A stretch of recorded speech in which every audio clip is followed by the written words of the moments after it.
Ассаламу алейкум қадірменді көрермен. Біліп жер арнасына қош келдіңіздер. Ондаған жыл бойы Орталық Азиядағы негізгі теміржол бағыттарының бірі Қазақстан арқылы өтті. Бірақ қазір жаңа жоба бұл жағдайды өзгертуі мүмкін. Қытайдан шыққан жүк енді Қазақстанда айналып өте ала ма? Жаңа салынып жатқан Қытай-Қырғызстан-Өзбекстан теміржолы Орталық Азиядағы сауда бағыттарын өзгертуі мүмкін. Бұл жоба Қазақстан үшін қауіп пе, әлде жаңа мүмкіндік пе? Бүгін осыны бірге қарастырамыз.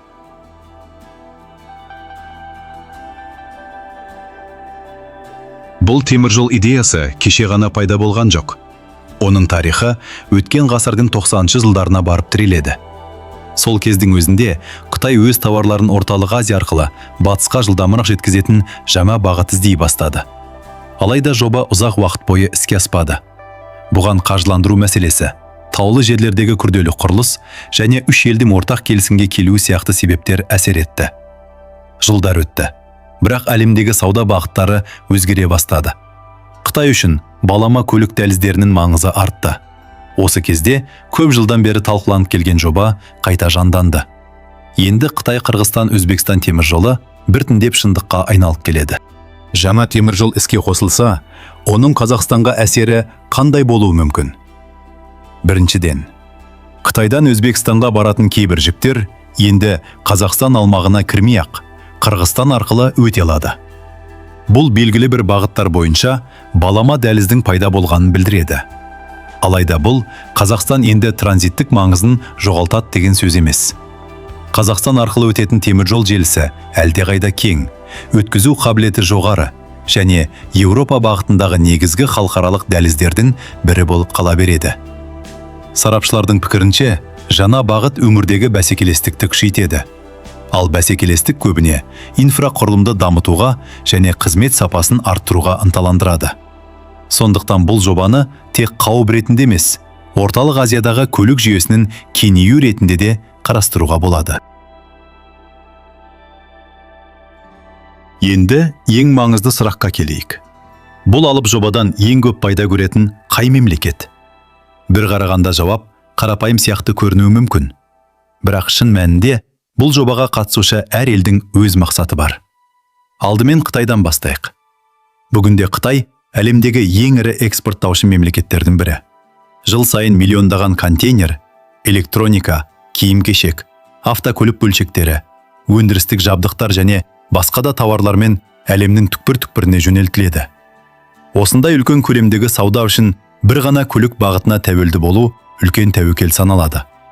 Кез келген саяси дағдарыс, табиғи апат немесе инфрақұрылымдағы ақау халықаралық жеткізу тізбегіне әсер етуі мүмкін. Сондықтан Қытай соңғы жылдары бір ғана дәлізге сүйенбей, бірнеше бағытты қатар дамытуға кірісті. Қытай-Еуропа теміржолдары, Пәкістандағы Гвадар порты, орталық дәліз және енді Қытай-Қырғызстан-Өзбекстан теміржолы осы стратегияның бір бөлігі. Бұл жаңа бағыт Қытайға жүктерді Орталық Азияға және одан әрі басқа нарықтарға жеткізудің қосымша мүмкіндігін береді. Яғни бұл қазіргі бағыттарды толық алмастыру емес, оларды толықтыратын тағы бір балама дәліз. Енді Қырғызстанға назар аударайық. Қырғызстан ұзақ уақыт бойы теңізге тікелей шыға алмайтын мемлекет ретінде сыртқы саудада көлік инфрақұрылымына тәуелді болды. Жаңа теміржол елдің ішкі аймақтарын халықаралық теміржол желісімен байланыстыруға мүмкіндік береді. Сонымен қатар құрылыс кезінде жаңа жұмыс орындар ашылады. Ал кейін теміржол қызмет көрсету, логистика және жүк тасымалы салаларының дамуына ықпал етуі мүмкін. Өзбекстан үшін де бұл жобаның маңызы зор. Ел соңғы жылдары өнеркәсіп пен экспортты дамытуға басымдық беріп келеді. Қытаймен теміржол байланысының кеңеюі өзбек кәсіпорындарының жаңа нарықтарға шығуына қосымша мүмкіндік беруі ықтимал. Яғни бұл жобадан тек бір мемлекет емес, әрқайсысы өз мақсатына сәйкес пайда көруге тырысады. Жаңа теміржол туралы сөз болғанда, Қазақстан қоғамында ең жиі қойылатын сұрақтардың бірі, енді барлық жүк біздің елді айналып өте ме деген сауал. Бір қарағанда солай көрінуі мүмкін. Өйткені Қытайдан шыққан кейбір жүктер Қырғызстан арқылы Өзбекстанға тікелей өте алады. Бірақ іс жүзінде жағдай бұдан әлдеқайда күрделі. Қазақстан бүгінгі таңда орталық Азиядағы ең ірі теміржол желілерінің біріне ие. Ел аумағында мыңдаған шақырым теміржол бар, және көптеген халықаралық бағыттар дәл осы жерден өтеді. Қытайдан Еуропаға бағытталған контейнер пойыздарының едәуір бөлігі Қазақстан арқылы өтеді. Бұл бағыт ондаған жыл бойы қалыптасқан инфрақұрылымға, логистикалық орталықтарға және кедендік рәсімдерге сүйенеді. Сондықтан жаңа теміржол барлық бағытты бірден алмастырады деу дұрыс болмайды. Дегенмен жаңа бағыттың әсері мүлде болмайды дегенде пікір шындыққа жанаспайды. Қытай мен Өзбекстан арасындағы кейбір жүктер үшін Қырғызстан арқылы өтетін жол қолайлы болуы мүмкін. Бұл белгілі бір жүк ағындарының қайта бөлінуіне әсер етуі ықтимал. Осындай жағдайда Қазақстанның басты артықшылығы өз инфрақұрылымын одан әрі жетілдіру. Соңғы жылдары еліміз темір жолдарды жаңарту, контейнер терминалдарын кеңейту және жаңа логистикалық орталықтар салу бағытында жұмыстар жүргізіп келеді. Сарапшылардың көпшілігі қазіргі кезеңде мәселе қай мемлекет жеңеді деген сұрақтан гөрі, қай мемлекет өз инфрақұрылымын жылдам әрі тиімді дамытады деген сұрақ маңыздырақ екенін айтады. Себебі халықаралық саудада жүк иелері ең алдымен жылдамдыққа, сенімділікке және тасымал құнына қарайды. Егер Қазақстан осы бағыттарда бәсекеге қабілетті болып қала берсе, онда жаңа теміржолдың іске қосылуы еліміздің транзиттік рөлін толықтай жояды деуге негіз жоқ. Керісінше, аймақтағы жаңа бәсекелестік Қазақстанды инфрақұрылымды одан әрі дамытуға ынталандыруы мүмкін.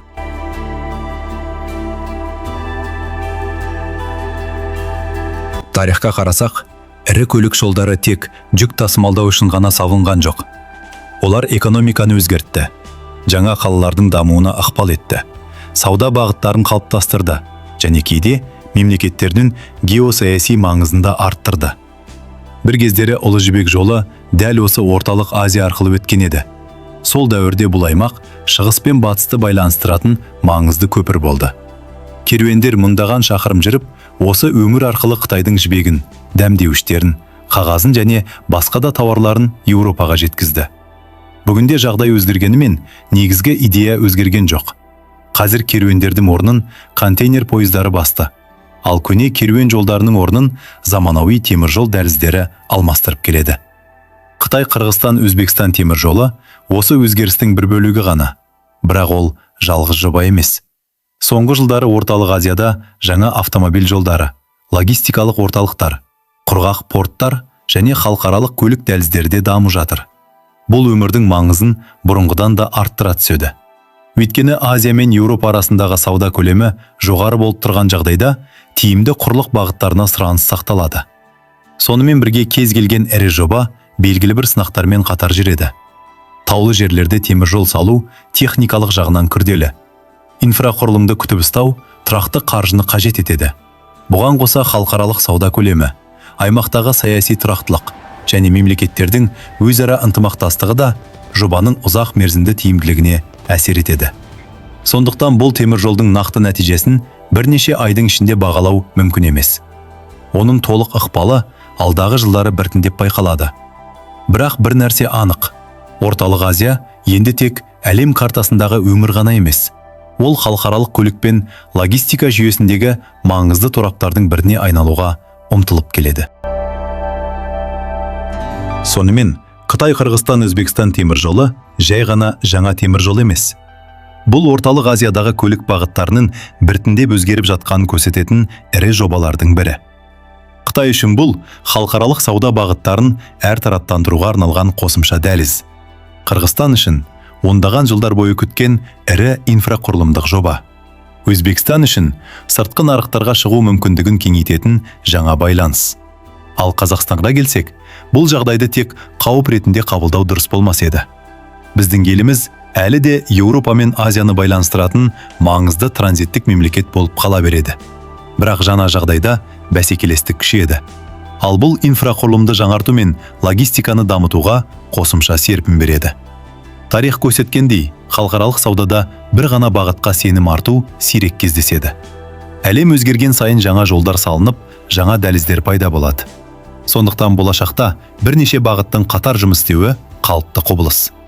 Соңғы шешімді уақыт пен нақты көрсеткіштер береді. жүк көлемі қалай өзгереді? Жаңа темір жолдың өткізу қабілеті қандай болады? Экономикалық тиімділігі күткен нәтижені бере ме? Бұл сұрақтардың жауабын алдағы жылдары көреміз. Бірақ бір нәрсе анық. Орталық Азия алдағы 10 жылдықтарда әлемдік логистикадағы маңызды өңірлердің бірі болып қала береді. Ал бұл өзгерістерді түсіну тек мамандар үшін ғана емес, әрқайсымыз үшін маңызды. Сіз қалай ойлайсыз? Бұл жаңа темір жол Қазақстан үшін көбірек мүмкіндік әкеле ме? Әлде бәсекені күшейте ме? Пікіріңізді міндетті түрде комментарийге жазыңыз. Егер осындай геосаясат, экономика және тарих тақырыптарын қарапайым әрі түсінікті тілде талдағанымыз ұнаса, біліп жүр арнасына жазылып, видеоны бөлісуді ұмытпаңыз. Келесі кездескенше аман сау болыңыздар.